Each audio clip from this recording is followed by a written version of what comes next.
नमस्कार। यहाँ उपस्थित सभी आदरणीय अतिथियों, शिक्षकों, माता-पिता और मेरे प्रिय साथियों को मेरा सादर प्रणाम।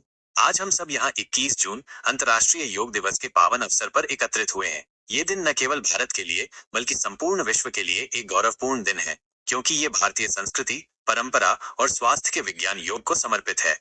योग का अर्थ और महत्व। योग एक संस्कृत शब्द है जिसका अर्थ है जुड़ना, अर्थात आत्मा का परमात्मा से मिलन। योग केवल शारीरिक व्यायाम नहीं है, बल्कि ये एक जीवन शैली है, एक विज्ञान है जो शरीर, मन और आत्मा के बीच संतुलन बनाता है। योग के माध्यम से व्यक्ति न केवल शारीरिक रूप से स्वस्थ रहता है, बल्कि मानसिक और आत्मिक शांति भी प्राप्त करता है। आज की भागदौड़ भरी जिंदगी में, जहाँ तनाव, अवसाद और बीमारियां आम हो गई हैं, वहाँ योग एक अमृत के समान है। ये हमें अपने भीतर झांकने, स्वयं को पहचानने और तनाव से मुक्त होने की दिशा में मार्गदर्शन करता है।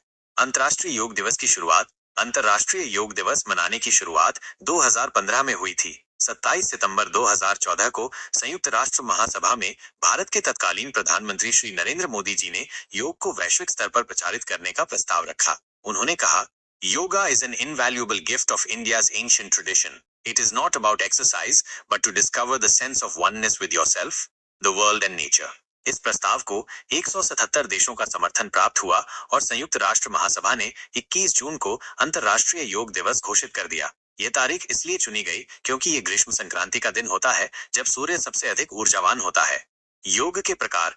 योग के विभिन्न रूप हैं, जैसे माइनस, हठ योग, शारीरिक संतुलन के लिए; राजयोग, ध्यान और आत्मनियंत्रण के लिए; भक्ति योग, भक्ति भाव से जुड़ने के लिए; ज्ञान योग, आत्मज्ञान प्राप्त करने के लिए; कर्म योग, निष्काम कर्म की भावना को अपनाने के लिए। आजकल सबसे प्रचलित रूप प्राणायाम, सूर्य नमस्कार, वज्रासन, भुजंगासन, ध्यान, मेडिटेशन आदि हैं, जो स्वास्थ्य के लिए अत्यंत लाभकारी हैं।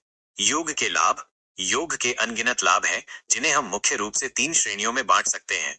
शारीरिक लाभ। शरीर में लचीलापन बढ़ता है, रोग प्रतिरोधक क्षमता मजबूत होती है और बीमारियों से बचाव होता है। मानसिक लाभ। चिंता और तनाव से राहत मिलती है, मन एकाग्र रहता है और सकारात्मकता बढ़ती है। आध्यात्मिक लाभ। आत्मा के प्रति जागरूकता बढ़ती है, जीवन में संतुलन आता है और शांति का अनुभव होता है।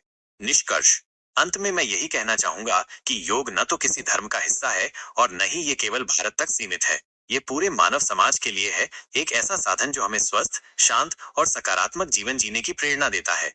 आइए हम सब ये संकल्प लें कि हम केवल योग दिवस पर ही नहीं, बल्कि अपने दैनिक जीवन में योग को अपनाएंगे और दूसरों को भी इसके लिए प्रेरित करेंगे। योग करें, रोग दूर करें, जीवन को सुंदर बनाएं। धन्यवाद। जय भारत, जय योग।